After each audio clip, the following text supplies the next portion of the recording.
আজ পর্যন্ত কি একবারও চিন্তা করছেন আপনার হেলমেট কি অ্যাকচুয়ালি আপনাকে প্রোটেক্ট করতেছে নাকি জাস্ট একটা ফলস কনফিডেন্স দিচ্ছে? আজকে আমরা হেলমেটের সেফটি রেটিং নিয়ে কথা বলবো। কারণ আমাদের লোকাল ট্রাফিক যখন জিটিআর ভিডিও গেমের মতো নড়াচড়া করে, আইদার আপনার এক্সট্রা ড্রাইভ থাকা লাগবে, না হলে একটা সার্টিফাইড হেলমেট। বাংলাদেশে আমরা দুই ধরনের রাইডার দেখি।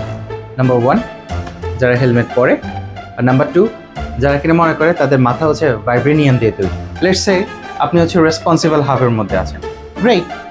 কিন্তু এক্সেপ্ট আপনি আপনার হেলমেটটা নিউ মার্কেট থেকে 500 টাকা দিয়ে কিনছেন। তো ওই 500 টাকা দিয়ে হেলমেট কিনা আর নারকেলের খোলা লাগিয়ে নিয়ে মাথার মধ্যে লাগাই দেওয়া একই কথা। বেসিক্যালি ওই 500 টাকা হেলমেট যেটা করবে, হয়তো পাখির পায়খানা থেকে আপনার মাথা প্রোটেক্ট করবে, কিন্তু অ্যাকচুয়ালি অ্যাক্সিডেন্ট থেকে আপনার মাথা প্রোটেক্ট করতে পারবে। এটা প্রবাবলি আপনার আম্মা যদি কষে একটা থাপ্পড় দেয় আপনাকে, ওইটা থেকে আপনাকে বাঁচাতে পারবে না। থাকতে 50 কিলোমিটার পার আওয়ার গতিতে ক্র্যাশ। সো টুডে আমরা ফিগার আউট করবো কোন হেলমেট সার্টিফিকেশনসগুলো অ্যাকচুয়ালি ম্যাটার করে আর কোন কোন সার্টিফিকেশনগুলো জাস্ট আপনাকে স্ক্যাম করছে।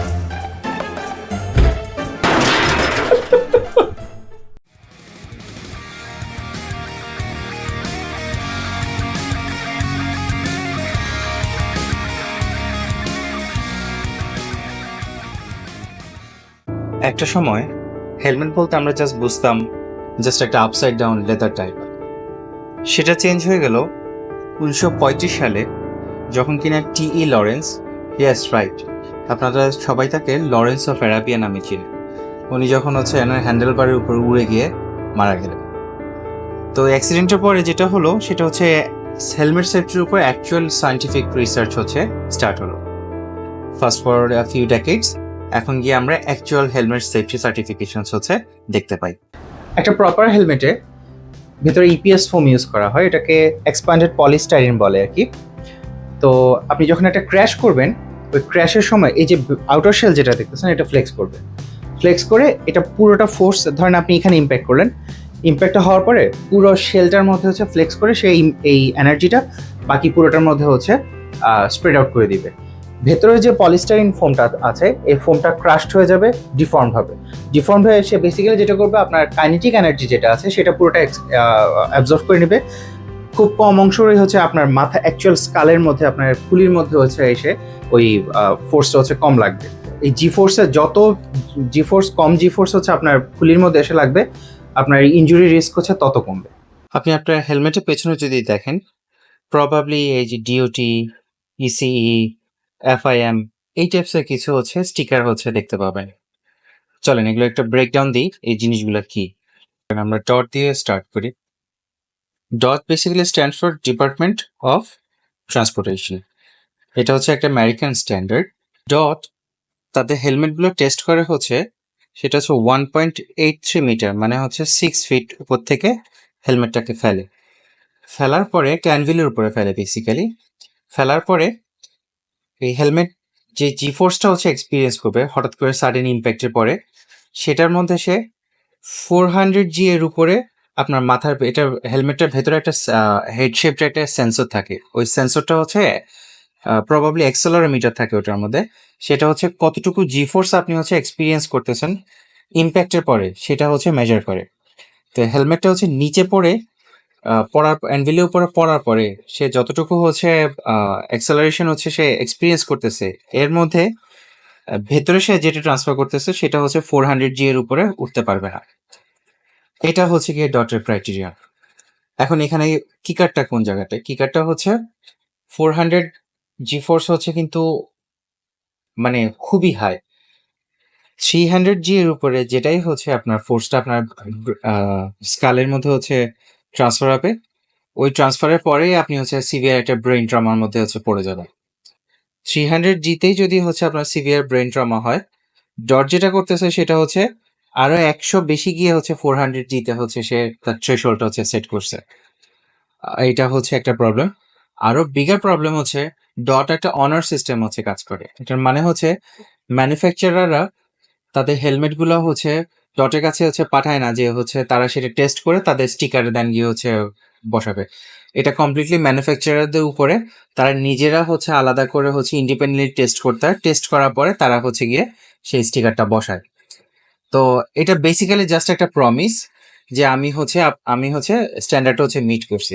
এটা যেহেতু অনার সিস্টেমে কাজ করে, এখানে ফেক প্রোডাক্টের হচ্ছে অনেক বড় একটা সম্ভাবনা আছে। আর আমাদের দেশে ডটের হেলমেট গুলো হচ্ছে আপনার এই নিউ মার্কেটে পাওয়া ফেক গুচি বেল্টের মতোই।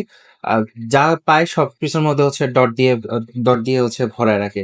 কোনটা যে অ্যাকচুয়ালি লেজিট, কোনটা যে অ্যাকচুয়ালি ফেক সেটা আপনি বুঝতেই পারবেন। এবার আমরা কথা বলবো অ্যাকচুয়াল গ্লোবাল বেঞ্চমার্ক, যেটা কিনা হচ্ছে EC. EC stands for economic commission for Europe. এটা টোটাল হচ্ছে 50টারও বেশি কান্ট্রিতে হচ্ছে এটা ইউজ করা হয়।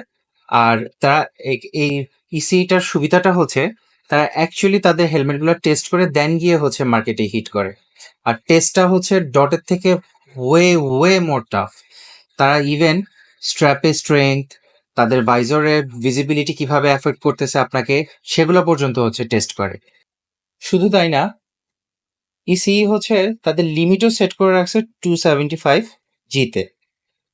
হেলমেটটা পরার পরে আপনি যখন একটা অ্যাক্সিডেন্ট করার পরে ইম্প্যাক্টের পরে আপনার স্কালে সে সর্বোচ্চ 275 জি ফোর্স হচ্ছে সে ট্রান্সফার করতে পারবে। এর বেশি যদি হয় ওই হেলমেটটা হচ্ছে ইসি সার্টিফিকেশন পাবে না। বেসিক্যালি ডট সার্টিফাইড হেলমেটের থেকে 30% লেস ইম্প্যাক্ট ফোর্স আপনার স্কালের মধ্যে গিয়ে যাচ্ছে। আর এটা কেন ম্যাটার করা উচিত? কারণ হচ্ছে আমাদের ব্রেন কিন্তু কোনো সলিড অবজেক্ট না। আপনার সেরেব্রো স্পাইনাল যে ফ্লুইড আছে, ফ্লুইডের মধ্যে ব্রেনটা হচ্ছে ভেসে আছে। 400 জিতে যখন গিয়ে আপনার ব্রেইনটা হচ্ছে আহ, ধাক্কা খাচ্ছে, ধাক্কা খাওয়ার পর আপনার ব্রেইন আপনার খুলির মধ্যে গিয়ে যা হচ্ছে একটা বড়সড় একটা স্ল্যাম খাচ্ছে। খাওয়ার পরে আপনার কনকাশন মোটামুটি মোটামুটি শিওর। কিন্তু অ্যাকচুয়াল 275 জিতে গিয়ে হচ্ছে আপনার অনেক বেটার একটা চান্স আছে যে আপনি ওই অ্যাক্সিডেন্ট থেকে হচ্ছে আপনি উঠে উঠে দাঁড়ায় হেঁটে চলে যেতে পারবেন, অ্যাজ অপোজ টু হচ্ছে ডটের স্ট্যান্ডার্ড যদি আমরা ডটের স্ট্যান্ডার্ডের হেলমেট যদি আপনি পরেন। আরেকটা জিনিস নিয়ে কথা বলি, জি ফোর্সের জিনিসটা হচ্ছে কেন হচ্ছে আমাদের কাছে ম্যাটার করা উচিত। আপনি যখন একটা অ্যাক্সিডেন্ট করলেন, আপনার খুলি তো ঠাস করে জায়গার মধ্যে থেমে গেল, কিন্তু আপনার ব্রেইন থামবে না। আপনার ব্রেইন করবে কি, সে হচ্ছে সামনে গিয়ে আপনার খুলির মধ্যে গিয়ে বাড়ি খাবে। এই যে র্যাপিড ডিসঅ্যালারেশনটা হলো, এটার কারণেই হচ্ছে গিয়ে কনকাশন গুলো হয়, এটার কারণেই হচ্ছে ব্রেন ইনজুরি গুলো হয়। তা আমাদের হিউম্যান ব্রেন যেটা আছে, এটা বেসিক্যালি হচ্ছে 200 থেকে 250 জি পর্যন্ত হচ্ছে আহ সহ্য করতে পারে। এর বেশি যদি হয় পার্মানেন্ট ড্যামেজ হয়ে যাওয়ার সম্ভাবনা থাকে। ইসি হচ্ছে একটু লিনিয়েন্ট হয়ে 275 জিতে হচ্ছে তাদের লিমিটটা হচ্ছে সেট করেছে, as oppose to ডটের 400 G.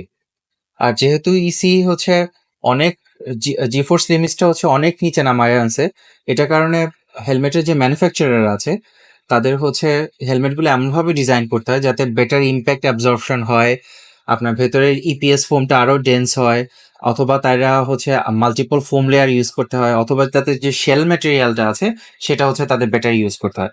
Basically ওই যে ইসি সার্টিফাইড যে হেলমেটটা, এটা সব দিক থেকে হচ্ছে ডট ডট সার্টিফাইড যে একটা হেলমেট থেকে far far far far better. ইসির একদম লেটেস্ট যে সার্টিফিকেশনসটা আছে 2206, এর আগেরটা ছিল 2205। বর্তমান যেটা চলছে সেটা হচ্ছে 2206।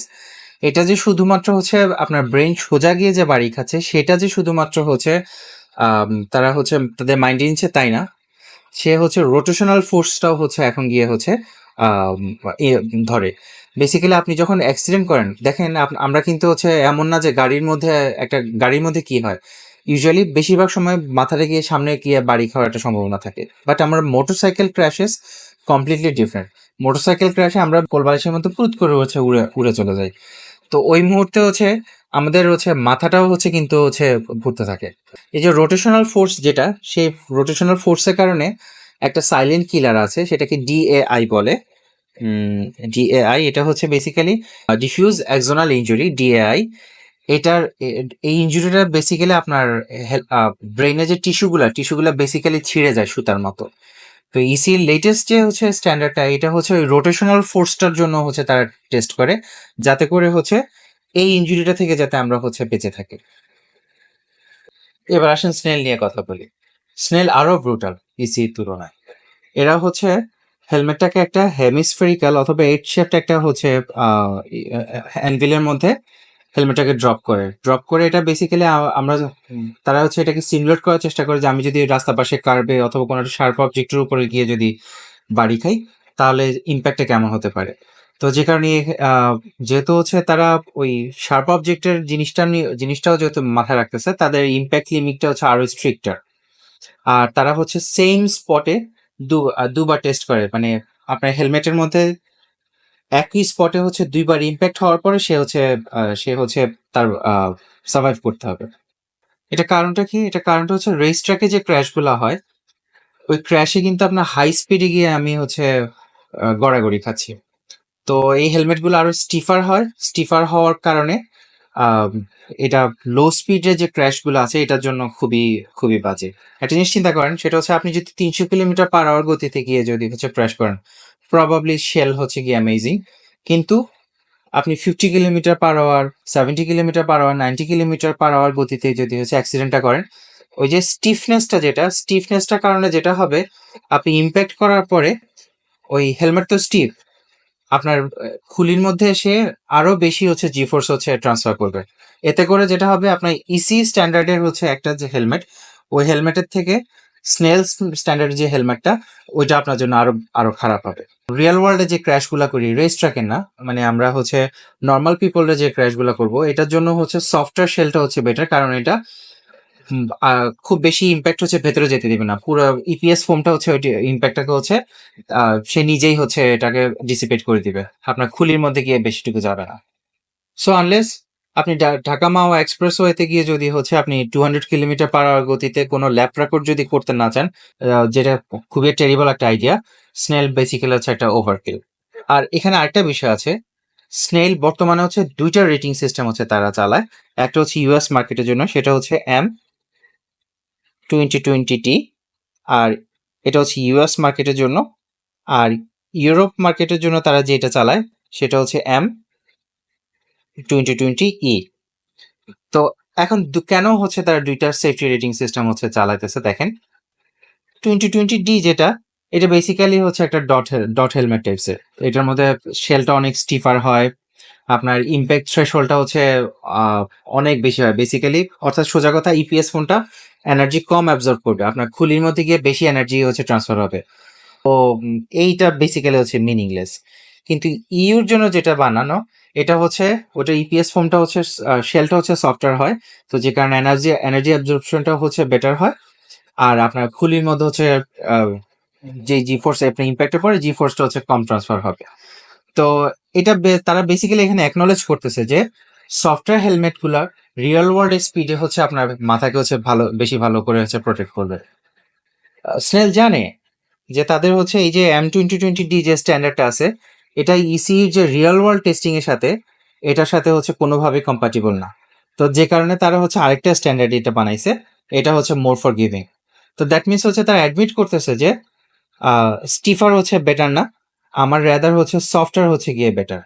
তো স্নেল যেহেতু কম্প্রোমাইজ করতেছে এই জায়গাটার মধ্যে, এটার মানে হচ্ছে যে ইসি যে স্ট্যান্ডার্ডটা, ইউ যে স্ট্যান্ডার্ডটা এখন চলতেছে, এটা এটাই হচ্ছে কি অ্যাকচুয়ালি রাইটটা। তো স্নেলের যে স্টিকারটা, এটা in today's in today's world এখন মিনিংলেস হয়ে গেছে। আমরা ছোট করে একটু এফআইএম নিয়ে কথা বলি। এফআইএম এর ফুল ফর্মটা হচ্ছে ফেডারেশন ইন্টারন্যাশনাল ডি মোটরসাইক্লিজমে। এটা ইসি 2206 ডট ইভেন স্নেল থেকেও হচ্ছে আরও অনেক স্ট্রিক্টার। এফআইএম স্ট্যান্ডার্ডটা ক্রিয়েট করাই হয়েছে রেস গ্রেড হেলমেটগুলোকে টেস্ট করার জন্য, যেখানে ইসি স্নেল তাদের লিনিয়ার অ্যাক্সেলারেশন হচ্ছে অ্যালাউ করে 7.5 মিটার পার সেকেন্ডে, অর্থাৎ অ্যারাউন্ড 27 কিলোমিটার/আওয়ার গতিতে তাদের ইম্প্যাক্ট টেস্টগুলো করে। সেখানে এফআইএম হচ্ছে 8.2 8.5 মিটার পার সেকেন্ড গতিতে হচ্ছে তারা ইয়েগুলা করে। এখন এটাকে যদি আমরা কিলোমিটার/আওয়ারে যদি ট্রান্সলেট করি, অ্যারাউন্ড 30 হয়। এফআইএম এর আরেকটা বিষয় হচ্ছে তারা রোটেশনাল যে অ্যাক্সেলারেশনটা আছে এটার ক্ষেত্রে তারা ইসিই থেকে আরও স্ট্রিক্ট, যেখানে ইসিই হচ্ছে around 10,000 radian per second square হচ্ছে অ্যালাউ করে, সেখানে এফআইএম অ্যালাউ করা হচ্ছে সেটা অ্যারাউন্ড 8,000। তো প্রায় 2,000 হচ্ছে রোটেশন অ্যাক্সেলারেশনটা অ্যারাউন্ড 2,000 হচ্ছে কম। পৃথিবীর কিছু কিছু রেস ট্র্যাক আছে, বিশেষ করে ইউরোপে, যারা কিনা এফআইএম এর সার্টিফিকেশন ওলা যে হেলমেট আছে সেটা ছাড়া আপনাকে হচ্ছে তাদের ট্র্যাকেই হচ্ছে অ্যালাউ করবে না। লাস্টলি আসেন আমরা শার্প নিয়ে কথা বলবো। শার্প কিন্তু কোনো সার্টিফিকেশন সিস্টেম নয়, এটা জাস্ট একটা রেটিং সিস্টেম। ইউকেতে এটা ইউজ হয়। এটা যেটা করে সেটা হচ্ছে ইসিই অ্যাপ্রুভ যে হেলমেটগুলো আছে এগুলো তারা নেয়, নেওয়ার পরে অ্যাকচুয়াল রিয়েল ওয়ার্ল্ডে যে ক্র্যাশ অ্যাঙ্গেলগুলো আছে সেগুলোতে তারা হচ্ছে গিয়ে এটা টেস্ট করে। টেস্ট করার পরে এটাকেও ফ্রম 1 to 5 স্টার একটা রেটিং দেয়। তো বেস্ট পার্টটা কি সেটা হচ্ছে তারা তাদের রেটিং সিস্টেমটা শো করে যে কোন হেলমেটের কোন পার্টটা হচ্ছে আপনার মাথাটাকে সবচেয়ে ভালো হচ্ছে প্রোটেক্ট করতে পারবে। তো একটা হেলমেট হয়তো ইসি স্ট্যান্ডার্ড গুলো হচ্ছে পাস করতে পারে, কিন্তু এমন হতে পারে যে সাইড ইম্প্যাক্টে হচ্ছে সে টেরিবল। তো আপনি শার্পের যে রেটিং সিস্টেমটা, ওই রেটিং সিস্টেমে ওই জিনিসটা হচ্ছে উঠে আসবে। কিন্তু সমস্যা হচ্ছে কি, শার্পের যে হেলমেট গুলো এগুলো খুবই রেয়ার আমাদের দেশে। কিন্তু আপনি যদি হচ্ছে কোনো হেলমেট যদি পান যেটা কিনা 4 কিংবা 5 স্টারে, তাহলে এটা সলিড একটা চয়েস হতে পারে। তো কোনটা কিনবেন? প্রথমে ডট নিয়ে কথা বলি। ডটটা অ্যাভয়েড করা বেটার। এরা সার্টিফিকেশনটা এতটাই লিনিয়েন্ট, ওটা কোনো লিটারালি মিনিংলেস। আর যদি হচ্ছে প্রপার হেলমেট কিনতে চান, ইসি 2206 যেটা আছে এটা লেটেস্ট স্ট্যান্ডার্ড, ওটা ওই সার্টিফাইড হেলমেটটা হচ্ছে কিনবেন। ওইটা হচ্ছে এভরিডে রাইডার্সের জন্য সবচেয়ে বেস্ট। স্নেল যদি কিনতে চান, স্নেলও হচ্ছে বেসিক্যালি এখন যেটা করে তাদের ইউরোপে যে স্নেল যে সার্টিফিকেশনসটা আছে সেটা হচ্ছে ইসির সার্টিফিকেশনসটা ফলো করে। স্নেলও দিন শেষে মিনিংলেস। শার্পের যদি হেলমেট কিনেন, শার্পের হচ্ছে আইদার 4 স্টার অথবা 5 স্টার হচ্ছে কিনবেন। আর হচ্ছে এফআইএম স্ট্যান্ডার্ড যদি কিনেন, তাহলে হচ্ছে এফআইএম স্ট্যান্ডার্ড হচ্ছে পাওয়া যাবে না, তবে এটা রেস ট্র্যাকের জন্য। এফআইএম স্ট্যান্ডার্ড হেলমেট আসলে এভরি রাইডের জন্য। মাথায় রাখবেন, ফিট যে কোনো সার্টিফিকেশনস থেকে হচ্ছে আরও বেশি গুরুত্বপূর্ণ। একটা টাইট হেলমেট যেটা করবে আপনার ইম্প্যাক্টের পরে ফোর্সটা হচ্ছে প্রপারলি সে ডিস্ট্রিবিউট করবে, এতে করে আপনার ব্রেইন ইঞ্জুরি রিস্কটা হচ্ছে অনেক কমবে। আপনার মাথার মধ্যে গিয়ে আপনার মোবাইল ডাটার মতো যদি হচ্ছে এটা নড়াচড়া করে, তাহলে ওই হেলমেট পরার কোনো আপনি হেলমেট ছাড়াই হচ্ছে রাস্তায় নেমেছেন, ওইটাই বেটার। একটা জিনিস মাথায় রাখবেন, ফিজিক্স হচ্ছে এটা কেয়ার করে না আপনার হেলমেটটা দেখতে কত সুন্দর লাগতেছে, কত কুল লাগতেছে আপনাকে। দিন শেষে আপনার সবচেয়ে বেস্ট হেলমেট হচ্ছে ওইটাই যেটা আপনার জীবন বাঁচাবে। তো মোটরনার টাইপসে আরও কন্টেন্ট পেতে চাইলে লাইক, শেয়ার, সাবস্ক্রাইব। আর একটা জিনিস মাথায় রাখেন, এখনও যদি ফেক হেলমেট পরে থাকেন, অ্যাটলিস্ট আপনার ব্লাড টাইপটা হাতের মধ্যে লিখে রাখেন।